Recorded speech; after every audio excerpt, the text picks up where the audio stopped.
estudando, já demos início, foi a introdução semana passada a este livro, a este best-seller deste pastor batista norte-americano, Rick Warren. Vale muito a pena, a igreja dele é a Saddleback Church. Se você quiser treinar um pouco seu inglês, dá um YouTube lá e escute as mensagens dele, é muito legal. Mais de 1,5 milhão de cópias vendidas em português somente, imagina só. Um livro que chegou à minha vida em 2007 e desde então me fez enxergar a vida diferente, os propósitos que Deus tem para a minha vida. Se você não tem, adquira o seu, tá bom? Quem quer um livro desse aqui? Ótimo. Cadê? Samuca, vem aqui, Samuca. Vem aqui, Samuca. Por favor, me ajude. Rapidinho. Esse aqui é da Zélia. Ela levantou a mão assim, rapidinho. Então, é da Zélia. Pode dar de presente lá. Eu estou comprando esses livros no sebo, lá em Curitiba. Tem vários sebos. Então, ele novo é caro, gente. Me assustei. O preço dele está em torno de R$65. Mas eu consegui achar. Esse está até com preço atrás aí, Zélia. Novinho. R$25. Tá ótimo, é o segundo que eu estou dando hoje. Então, se você deseja um livro, o seu tá aqui, ó, top. Quer esse aqui? Top, é teu também. Vem buscar então, eu tô assim hoje. Você vê a graça de Deus, Jesus é assim conosco, tá bom? Esse aqui é a primeira edição, uma edição que eu tenho também, vale a pena, é igualzinho, tá bom? Esse é seu. E esse aqui é meu. Pronto, agora eu falo com ele. Esse é meu, não vou dar. Já dei muito esse livro. Você tem um, né, Hilda, também? Ganhou da Janete, que eu sei. É isso, né? Então tá bom. Eu também tenho. Também tem, tá bom. Nós estamos estudando esse livro. Ele não é, como eu falei semana passada, ele é um guia para as nossas conversas de domingo, tá bom? Mas é isso, semana passada nós aprendemos que tudo começa em Deus. Nós estudamos um texto, um versículo para a carta de Paulo à igreja de Colosso, Colossenses 1,16. Quem falar de cabeça agora ganha mais um livro semana que vem. Colossenses 1,16. Economizei. Pois tudo, absolutamente tudo, nos céus e na terra, o visível e invisível, todas as coisas, tiveram origem em Deus e em Deus encontram o seu propósito. Foi o nosso texto de semana passada. O de hoje, quero dar continuidade com você, e o tema da nossa mensagem é o primeiro propósito. Nós aprendemos semana passada que tudo começa em Deus. Tudo, absolutamente tudo.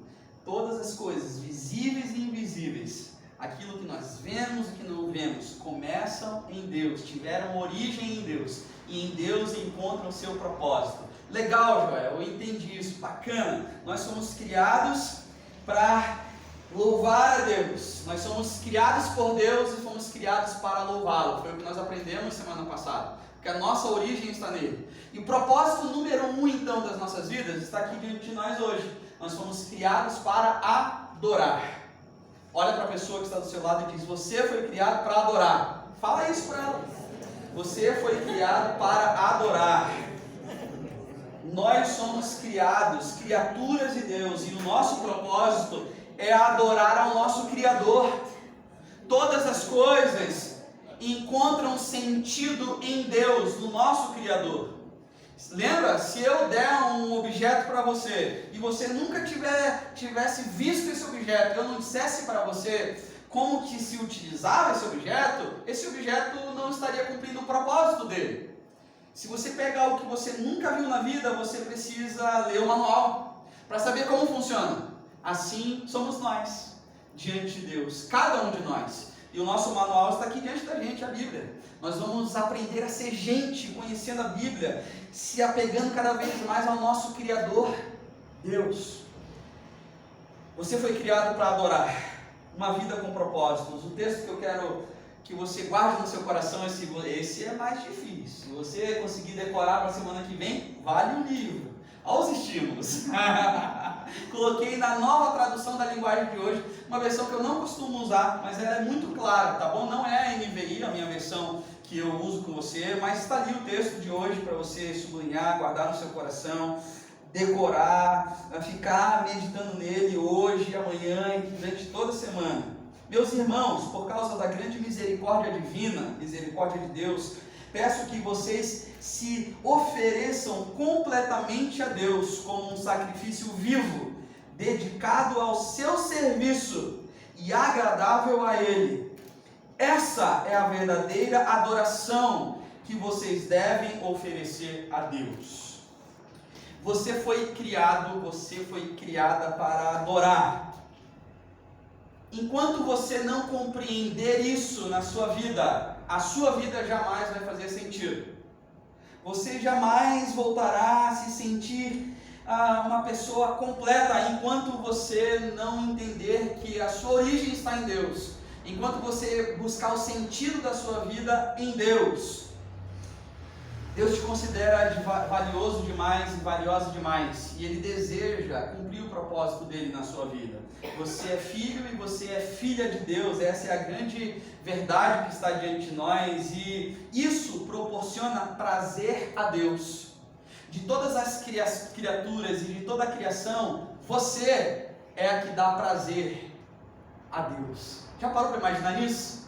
O mundo é um lugar extraordinário. Independente das coisas que estão acontecendo, das tragédias climáticas ou não, de nós seres humanos destruindo o nosso planeta, o mundo é lindo. Você vê a natureza, tudo é extraordinário, a criação é um milagre. E dentre todos os milagres que a gente vê, nós somos os que damos prazer, alegria a Deus. Você já parou para pensar nisso? Paulo, escrevendo aos Efésios, diz que Deus já havia resolvido que nos tornaria seus filhos por meio de Jesus Cristo, pois este era o seu prazer e a sua vontade. A Bíblia diz mais ainda, o salmista diz: o Senhor se agrada somente daqueles que o adoram e confiam em seu amor. Qualquer atitude sua que venha a agradar a Deus é um ato de adoração. Vou repetir. Qualquer atitude sua que venha a agradar a Deus é um ato de adoração.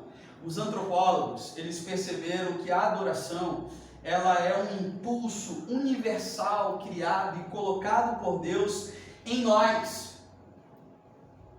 A adoração é uma necessidade que existe em todos nós, que está intrínseca de nos ligarmos a Deus. A adoração, o desejo de adorar é algo natural nosso. Adorar é tão natural como comer e respirar. Essa foi a conclusão que os antropólogos fizeram estudando a questão da adoração. A razão pela qual Deus nos fez, assim, do jeito que nós somos, com esse desejo que nós temos, é que Ele anseia por adoradores. A palavra mesmo diz, Jesus mesmo disse: são estes os adoradores que o Pai procura, aqueles que têm sede por Ele.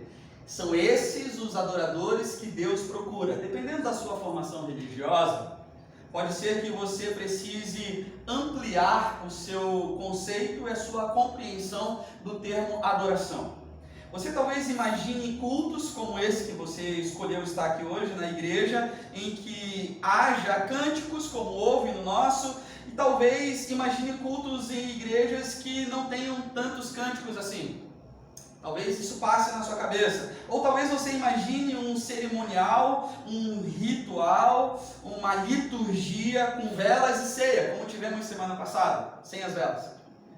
Mas a ceia, o pão, o vinho. Ou ainda você imagine curas, milagres, pessoas falando em outras línguas, certas expressões bem pessoais no meio de um culto, experiências que até mesmo são, de certa forma, arrebatadoras. A verdade de tudo é que a adoração pode incluir todos esses elementos, sim, mas vai muito além dessas manifestações. Para muitas pessoas, adorar é apenas um sinônimo de música também. Elas dizem, na nossa igreja nós temos primeiro a adoração, se referindo às músicas, e depois o ensino, se referindo à palavra pregada. E aqui há um grande mal-entendido com relação à adoração. Por quê? Porque todos os momentos de culto em uma igreja, em uma comunidade de fé, sejam eles a oração, seja a leitura da Bíblia, os cânticos, as declarações de fé, os abraços que são compartilhados, o sorriso, todos os momentos, o assinar um cartão, o ofertar, colocar o seu pedido de oração aqui, todos esses momentos são momentos de adoração. Na verdade, a adoração ela é anterior à música. Você pode imaginar a adoração e automaticamente ligar a música. Mas a adoração bíblica, ela antecede a música. Por quê? Adão adorou no Éden. Adão adorou no Éden. E ele não tinha melodias musicais. Ele não tinha nem mesmo instrumentos musicais. Ele não estudou harmonia, ele não estudou música. De modo ainda mais interessante, o termo adoração é muitas vezes utilizado de forma errada em alusão a um tipo de música específica. Primeiro cantamos um hino, depois uma canção de louvor e adoração. Já ouviu isso? Quanto tempo que a gente não canta aquele hino, porque naquele tempo os hinos eram mais profundos. Esse é um uso inadequado e bastante comum na palavra adoração, se referindo a um tipo de música. Adoração não tem relação com o estilo musical, não tem relação com o volume da música, ou ainda, não tem relação com o estilo da música. Deus ama todos os tipos de música. Por quê? Porque Ele inventou a música. Ele é o Criador. As que são mais rápidas, ou as que são mais lentas, as que são mais altas, as que são mais suaves, as que são mais modernas e as que são mais antigas. É provável que você não goste de todas. Mas quem é que gosta de todas? Deus. Deus gosta de todas. Se elas são oferecidas ao Senhor, como a palavra diz, em espírito e em verdade, então elas são um ato de adoração. Os cristãos, ou nós cristãos, frequentemente discordamos quanto ao estilo musical que nós vamos utilizar na adoração. Alguns defendem apaixonadamente e com muita firmeza o seu estilo preferido, como se fossem os mais bíblicos ou reverentes a Deus. Mas não existe um estilo musical bíblico. Não existe nem notas musicais na Bíblia. E nós nem temos os instrumentos que o povo de Israel, o povo judeu, utilizavam nos tempos bíblicos. A verdade, então, igreja, é que a adoração, o estilo musical que você prefere, diz mais sobre você do que sobre Deus. Seu estilo musical fala mais sobre você do que sobre Deus. O som de um grupo étnico, por exemplo, pode soar barulho para você, como um barulho para você ou para outra pessoa. Mas Deus gosta da diversidade e Ele aprecia todos os estilos musicais, porque Ele criou. Não existe música cristã, existe letra cristã. Já parou para pensar nisso? Não existe música cristã, existe letra cristã. É a letra que torna uma canção sagrada e não a melodia. Não existem melodias espirituais. Se eu tocasse para você uma música sem a letra, como é que você iria discernir se era uma música consagrada a Deus ou não? Você precisa da letra. Como pastor e como músico também, eu ouço sempre pessoas dizendo: eu amei a adoração hoje. Hoje o louvor estava top, pastor. Hoje falou comigo. Foi muito bom para mim. Foi maravilhoso. Esse é outro mal entendido a respeito da adoração. Não sinta-se criticado nem julgado, porque eu já cometi isso, já falei isso muitas vezes. Que louvorzão incrível! É comum nós falarmos isso, mas isso é outro mal entendido. Por quê? Porque a adoração não é para o nosso benefício. A adoração não é para o meu benefício. Quando adoramos, o nosso objetivo é agradar a quem? A Deus, não a nós mesmos. Se você alguma vez já disse: eu não aproveitei em nada a adoração de hoje, estava tudo muito alto, o Johninho que toca muito alto essa bateria, esse violão desregulado, entra na hora, tudo é errado. Se você já passou por isso alguma vez na sua vida, você adorou pelos motivos errados. Você adorou pelos motivos errados. A adoração não é para você, é para Deus. Logicamente, a maioria dos cultos de adoração também tem elementos de comunhão entre os irmãos, como nós falamos aqui. Existe o abraço, existe o cumprimento, mas a nossa motivação é glorificar a Deus. Essa é a verdadeira adoração. No capítulo 29 de Isaías, tem uma palavra dura que Deus dá ao povo. Deus reclama de uma adoração sem entusiasmo e hipócrita. As pessoas estavam oferecendo a Deus orações repetitivas, um louvor falso, superficial, palavras vazias e uma espécie de ritual humano sem que o significado fosse levado em consideração. Apenas vãs repetições. O coração de Deus não é tocado pela tradição da adoração.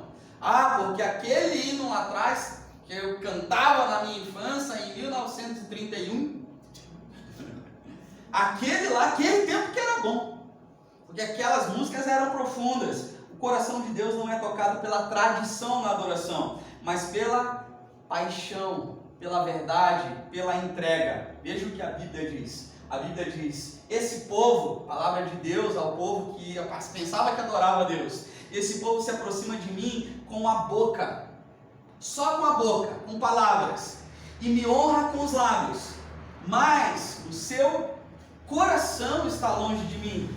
A adoração que me prestam é feita só de regras ensinadas por homens. Palavra de Deus a uma nação.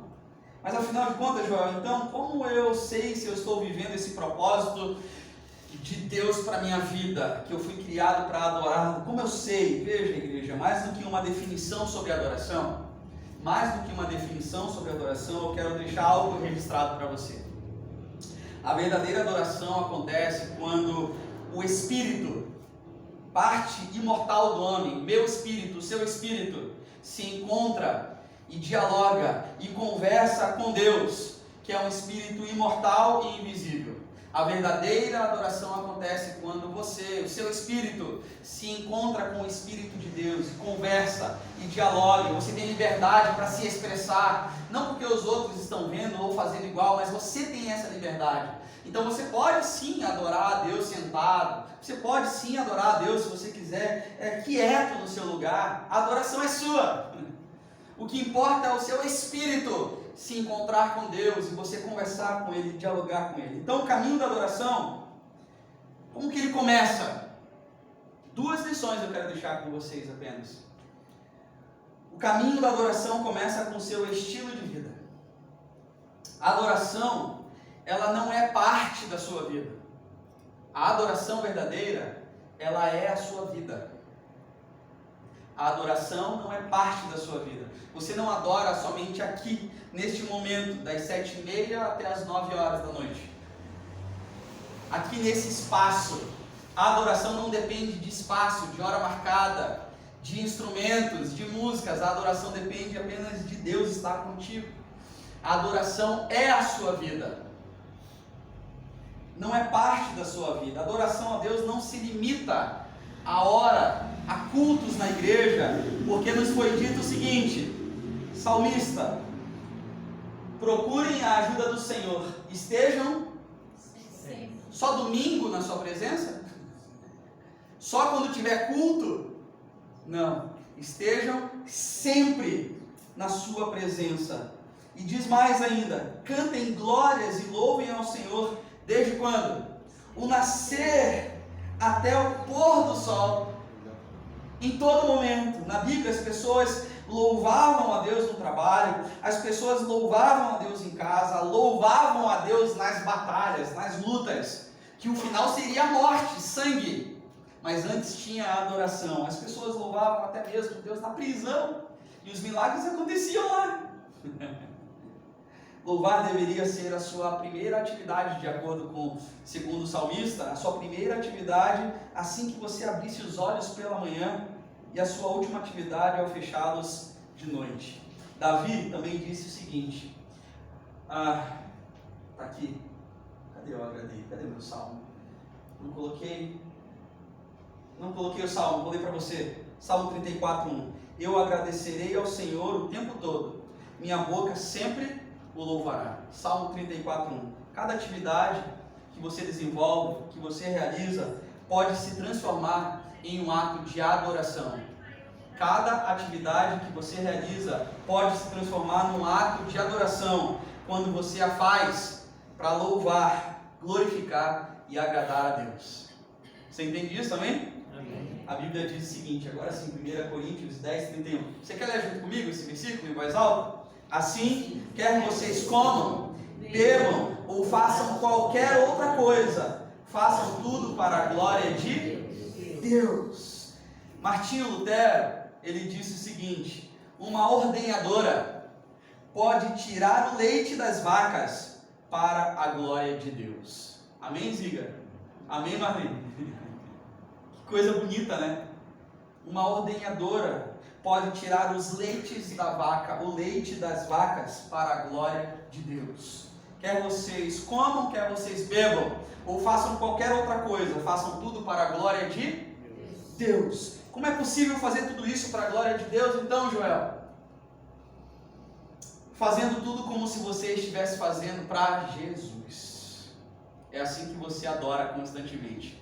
Tudo que você faz como se estivesse fazendo para Jesus. E mantendo a sua conversa, que nós chamamos de oração, o seu diálogo com Deus, a sua conversa com Deus durante tudo que você faz.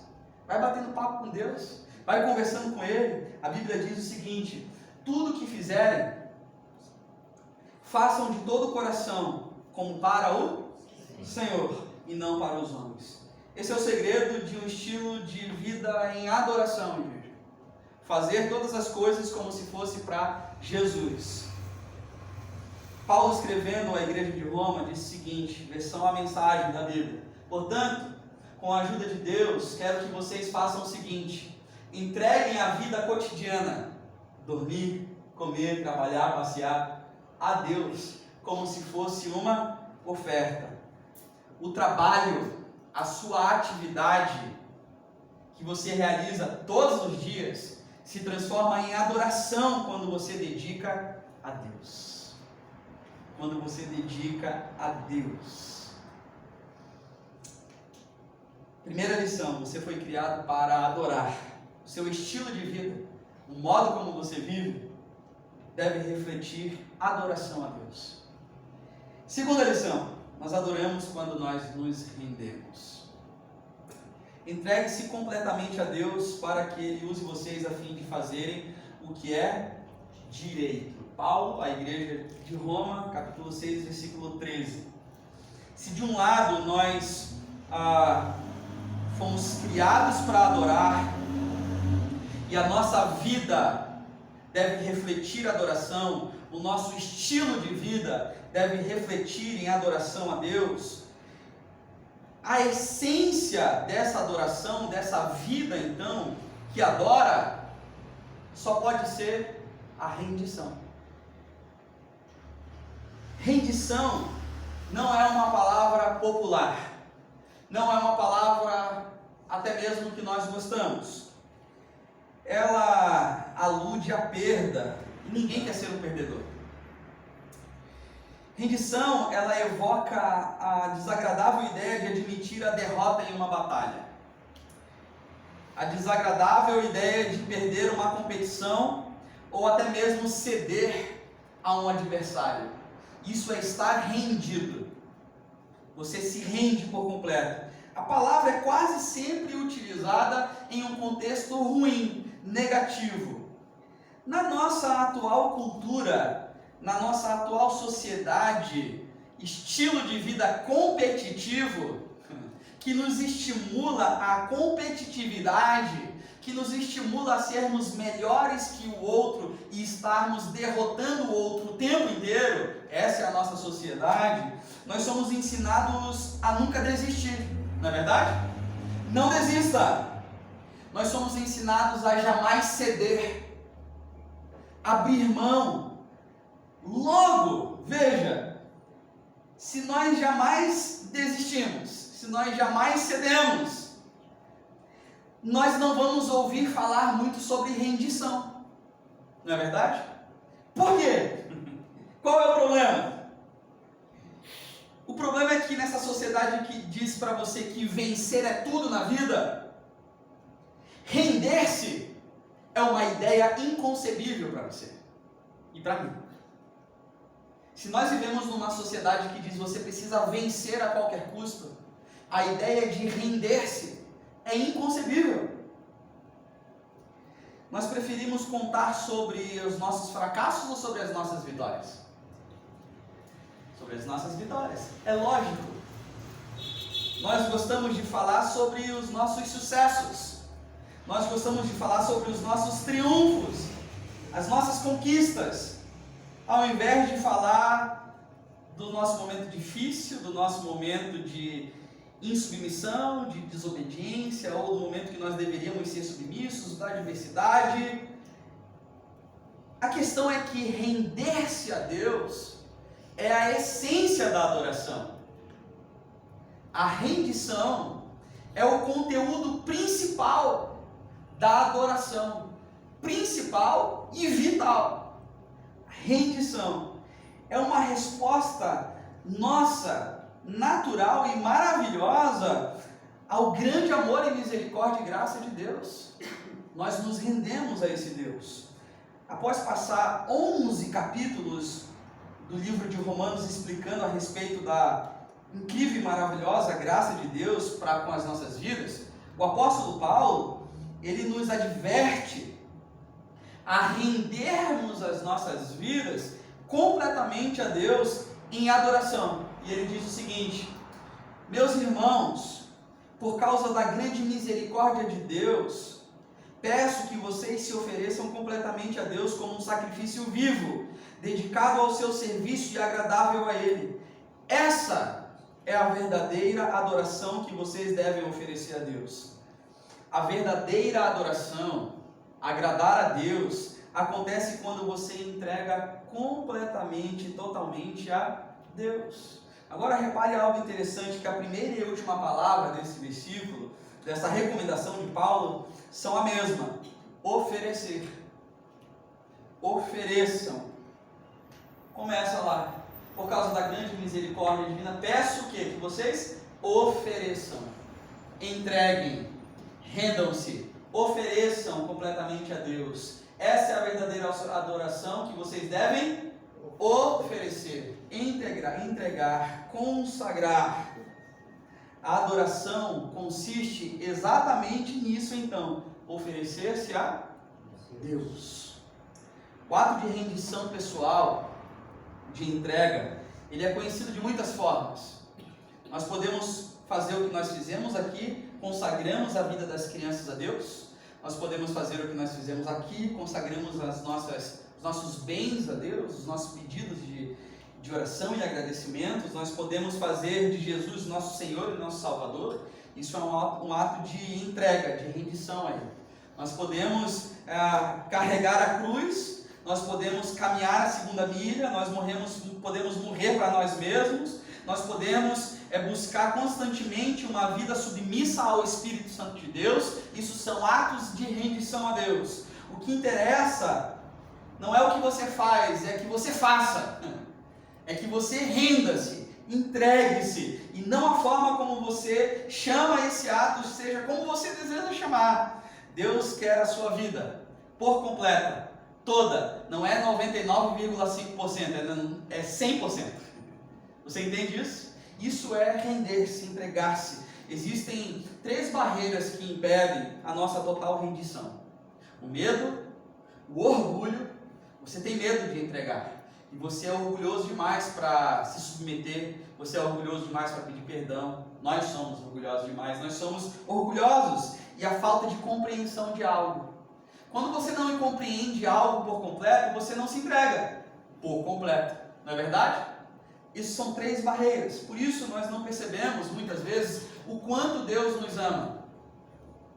Tem um autor, um escritor e teólogo chamado Tozer. Ele disse o seguinte: o motivo pelo qual muitos ainda estão angustiados na sua vida, buscando e progredindo na vida lentamente, é que ainda não chegaram ao fim de si mesmos. Nós ainda tentamos comandar e meter o bedelho no trabalho que Deus realiza dentro de nós. Em outras palavras, nós não deixamos Deus trabalhar o que Ele quer trabalhar em nós. Nós dizemos assim: isso aqui não mexe não, Deus. Isso aqui é outra hora. Outro momento eu entrego. Não estou preparado para entregar essa área da minha vida. O que significa a rendição então, Joel? Render-se a Deus não é submissão passiva. Render-se a Deus não é um fatalismo ou até mesmo uma desculpa para a preguiça, para deixarmos de agir e dizer assim: tá, então faz tudo, Deus, eu não vou fazer mais nada, eu vou me entregar. Não é submeter-se com a situação que se está passando, mas significa exatamente o oposto. Render-se a Deus é sacrificar a vida, os desejos e até mesmo sofrer a fim de mudar o que precisa ser mudado. Render-se a Deus é estar disposto conscientemente a sacrificar a vida, a sofrer para que algo seja mudado. Isso significa render-se. Deus frequentemente chama pessoas para se entregarem a Ele. O que acontece? Luta, dificuldade, é lógico. O filósofo e teólogo e pastor e escritor C.S. Lewis, ele disse o seguinte: quanto mais deixamos que Deus assuma o controle sobre nós,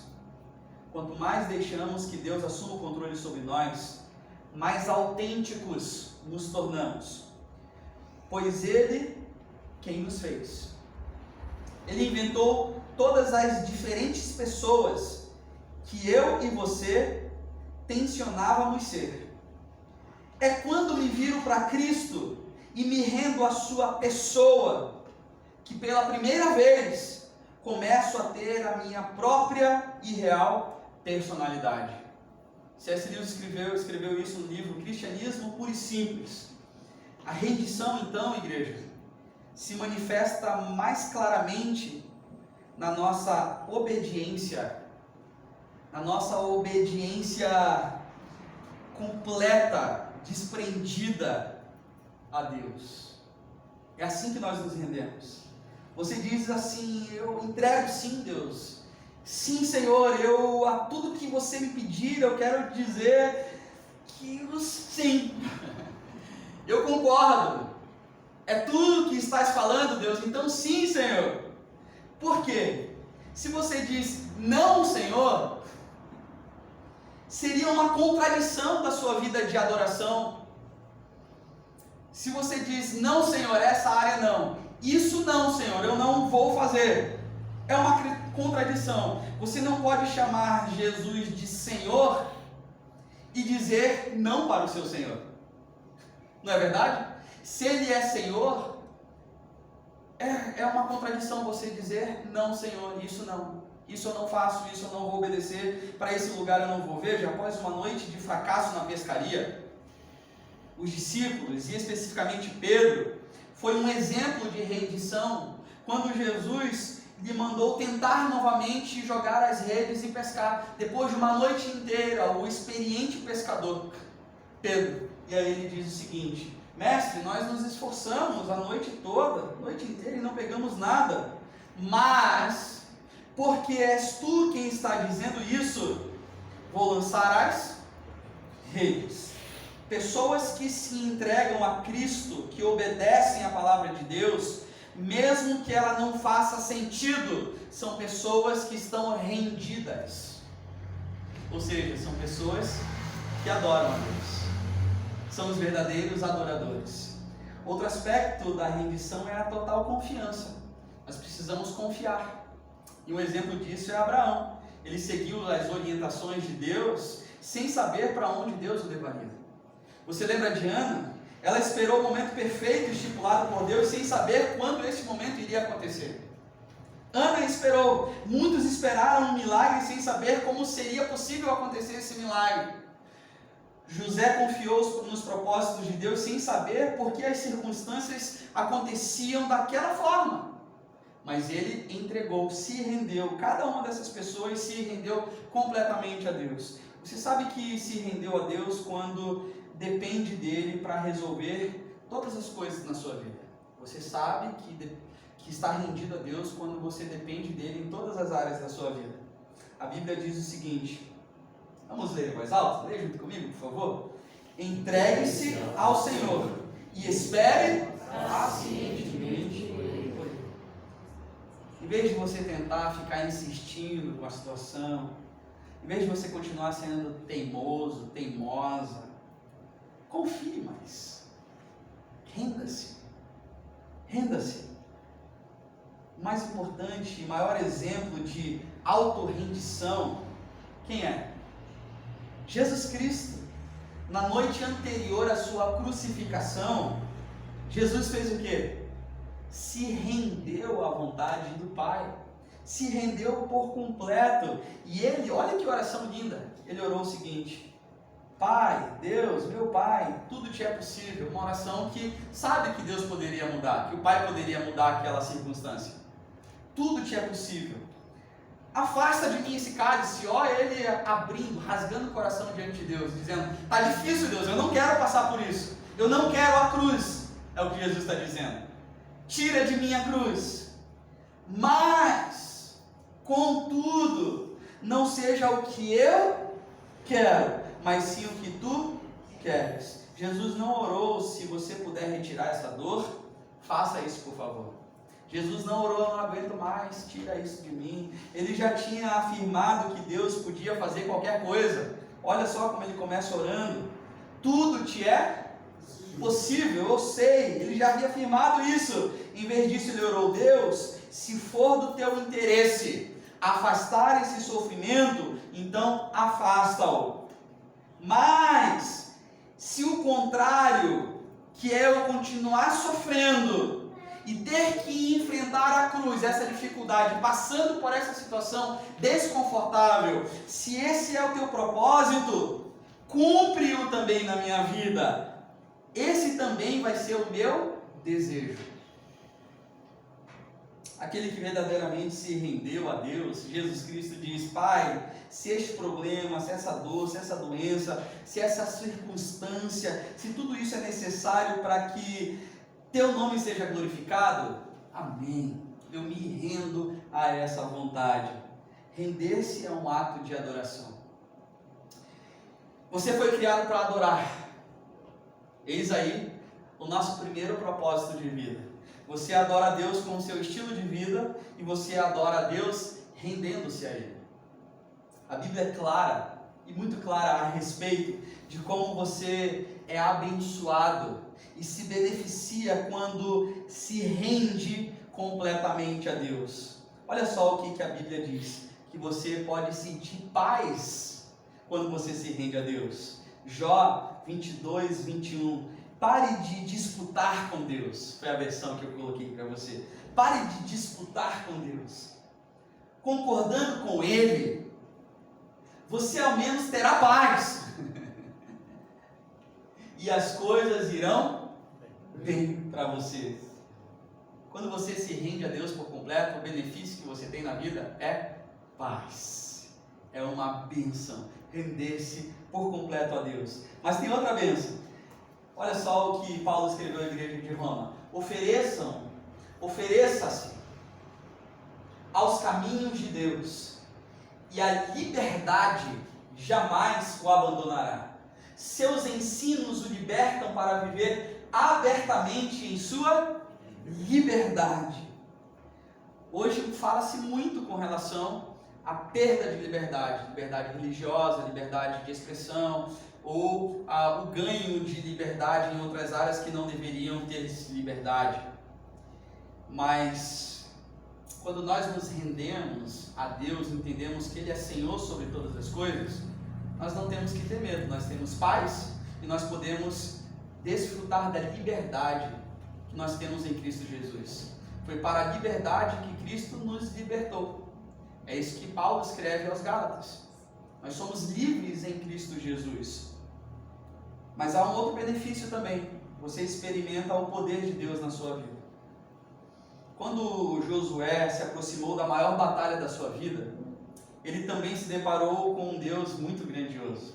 E diante dessa grandiosidade de Deus, ele se prostrou em adoração perante Deus e rendeu-se aos planos de Deus. Essa rendição levou a uma esmagadora vitória para Jericó. Este é o paradoxo da vida de quem se rende a Deus. Pela rendição, Josué obteve a vitória. Quando nós nos rendemos, por mais contrária que seja a situação ou o cenário que a gente esteja vendo, visualizando, quando nós nos rendemos a Deus, é aí que nós já começamos a dar o passo da vitória. Render-se não te enfraquece, ao contrário, te fortalece. Esse é o paradoxo da vida cristã. Isso é lindo demais. Entregue-se a Deus, renda-se a Ele. Você não tem que temer ou se render a mais ninguém. Tem um escritor, ele é o fundador do Exército da Salvação, e ele diz o seguinte: a grandeza do poder de um homem, está na medida de sua entrega a Deus. O poder da grandeza de um homem está na medida de sua entrega a Deus. Pessoas entregues a Deus são exatamente aquelas usadas por Deus. Deus escolheu Maria não por ela ser uma mulher inteligente, por ter condições financeiras, por ser uma mulher culta, não por estar na melhor sociedade, ter a melhor família, ser a mulher mais bonita, mas porque ela havia se rendido completamente a Deus. Isso é incrível. Deus escolheu Maria porque ela se rendeu à vontade de Deus, e ela calmamente responde o seguinte: sou serva do Senhor, que aconteça comigo conforme a tua palavra. Nada é mais poderoso do que uma vida entregue às mãos de Deus. Deixa eu te dizer algo, nós já estamos finalizando. Todo mundo, com o tempo, todos nós, todo mundo, com o tempo, se rende a algo ou a alguém. Se não for a Deus, você vai se render às opiniões dos outros, você vai se render às expectativas que os outros colocam sobre a sua vida, você vai se render ao dinheiro, você pode se render ao remorso, você pode se render à culpa, você pode se render ao rancor, você pode se render ao medo, você pode se render ao orgulho próprio, você pode se render ao seu ego. Mas todos nós, em algum momento, com o tempo, iremos se render a algo ou a alguém. Mas lembre-se de algo muito importante: você foi feito para adorar a Deus. E se fracassar em adorá-lo, você irá criar na sua vida outras coisas, e nós chamamos isso de ídolos, idolatria, para quais você irá se render. A sua família pode ser o seu ídolo. Essa culpa, esse rancor, essa raiva, seu temperamento pode ser seu ídolo. Você pode estar rendido ao seu temperamento. Ah, fizeram isso comigo, agora todo mundo vai ver. Vou pagar com a própria moeda. Agora vocês não vão ter que me engolir. Tem um escritor que ele disse o seguinte, Stanley Jones: se você não se rende a Cristo, você se rende ao caos. Se você não se rende a Cristo, você se rende ao caos. Render-se a Deus não é a melhor maneira de viver. Render-se a Deus não é a melhor maneira de viver. Render-se a Deus é a única maneira que você vai encontrar vida. Vida plena. Nada mais funciona. Todas as outras vias levam à frustração, levam à decepção com Deus, com a igreja e com o outro. São outras vias e levam à autodestruição. Se Deus tiver que fazer uma profunda obra na sua vida, você acha que Ele vai começar por onde?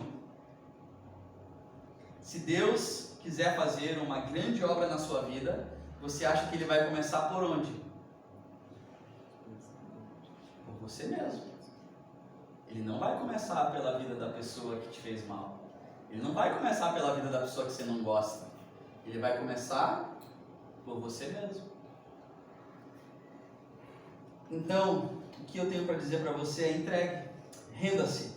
Os arrependimentos do passado, talvez, os problemas que você está enfrentando agora, as ambições que você tem no futuro, os seus medos, os seus sonhos, as suas fraquezas, as suas mágoas, os seus traumas. Ponha Jesus Cristo na direção da sua vida e tire as mãos do volante. Amém? Quero ler mais um texto com você. Paulo escrevendo à igreja de Filipos. Vamos ler em voz alta? Nosso último texto. Eu estou pronto para tudo e à altura de qualquer desafio através dele, que infunde uma força interior em mim. Ou seja, sou independente na dependência de Cristo. Isso é lindo demais. Um dos grandes líderes cristãos do século XX, Bill Bright, ele foi o fundador da Cruzada Estudantil, e aí ele escreveu vários folhetos, e um dos folhetos que alcançou mais de 4 bilhões de pessoas, 4 bilhões de pessoas, foi um folheto que se intitulava As 4 Leis Espirituais, e ele também desenvolveu o filme Jesus. E esse folheto e o filme Jesus, não esse que o Mel Gibson escreveu agora, esse último, mas um outro, por meio desses folhetos, ele alcançou mais de 4 bilhões de pessoas. E aí, certa vez, perguntaram para o Bill Bright: por que Deus usa e abençoa tanto a sua vida? Você já fez essa pergunta para Deus? Colocando outra pessoa: por que essa pessoa é tão abençoada e tão usada por Deus? Fizeram essa pergunta para o Bill Bright: por que Deus usa e abençoa tanto a sua vida? E aí ele respondeu: quando eu era jovem, eu fiz um contrato com Deus. Nesse contrato eu literalmente, verdadeiramente redigi e assinei meu nome embaixo. E esse contrato dizia: desse dia em diante, eu sou escravo de Jesus Cristo. E eu quero perguntar para você nessa noite se você deseja escrever esse contrato também com Cristo Jesus. Eu escrevi o meu. Tem o seu boletim, você tem a sua Bíblia, você tem caneta, você tem lápis. Se você quiser assumir esse compromisso agora e dizer: deste dia 9 de outubro em diante, eu sou escravo de Jesus Cristo. Assuma esse compromisso com Ele. Eu quero convidar você a fechar os seus olhos e nós vamos orar.